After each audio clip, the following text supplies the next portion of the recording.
to the next point is that Cayman James being one spot out, this is sort of the second time we've seen this happen to an American team that got into kind of point protection mode. Where right now the way that the entry point system works is it takes your best 3 out of your last 4 finishes.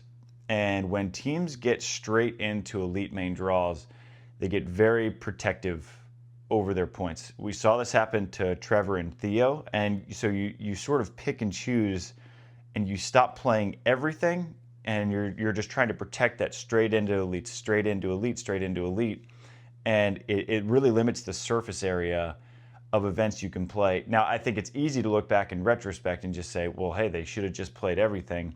They played 8 events. You're taking your best 6. You're straight into elites. You would think that you wouldn't get dead last in a couple in a row.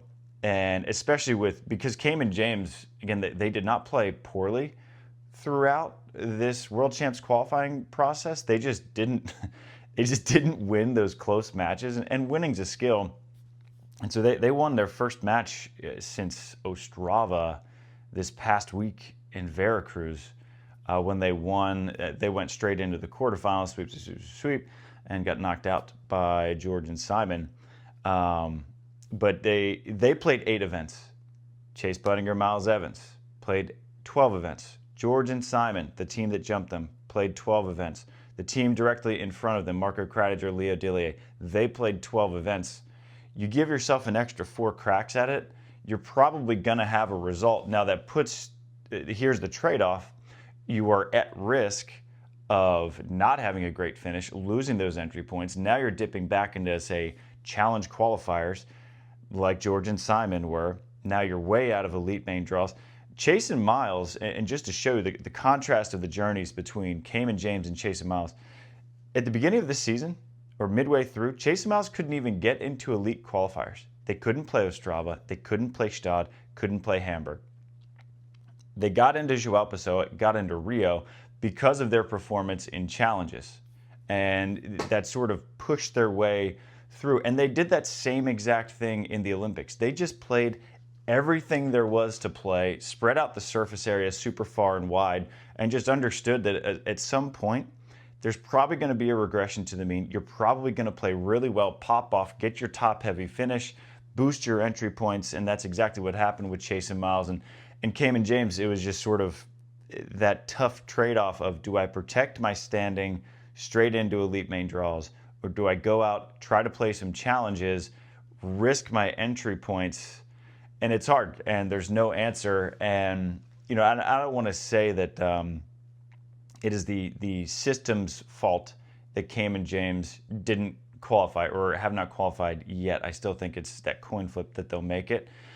But I think any system that incentivizes teams to sit out of events is not a well-designed system. I would like to see a system in beach volleyball. Like I think if you use the World Championships, which takes your best 8 finishes from the last 365, you can play 100, and it just takes your best 8. You're not going to push finishes out like our current entry system does. I like that system. The main reservations behind that are that it takes teams too long to break into that top level, and I understand that mindset and that point of view, but I think it should be hard to break in.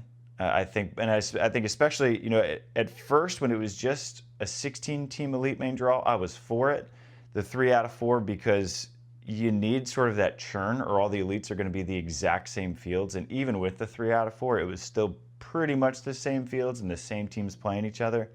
But I think now that they've expanded it to 24 for the most part, Newport this weekend, get into that in a moment, that's going to be 16. I think the fields are big enough. Challenges are now 32. I think there's opportunities aplenty where you can now go to a system where you're not pushing finishes out. You're not putting on the table the opportunity to be punished for playing events. Yeah, I think you just want to promote as players playing as many events as possible. Now, do we want Anders and Christian playing in a challenge in the Philippines? Probably not. And so maybe you put up some guardrails where, say, your top 6 teams in the world can't play challenges because we want to use that as a developmental system. I don't know. It's not a perfect system. It's not a perfect system now, but I do think that having players pick and choose between events because of point protection, it's not great. I just think anytime you have to use your calculators in sports, whether you're breaking pool or entry points and whatever, I don't think that's great. And we're seeing teams kind of get punished for not playing events and get punished for playing them, and it's a tricky balance.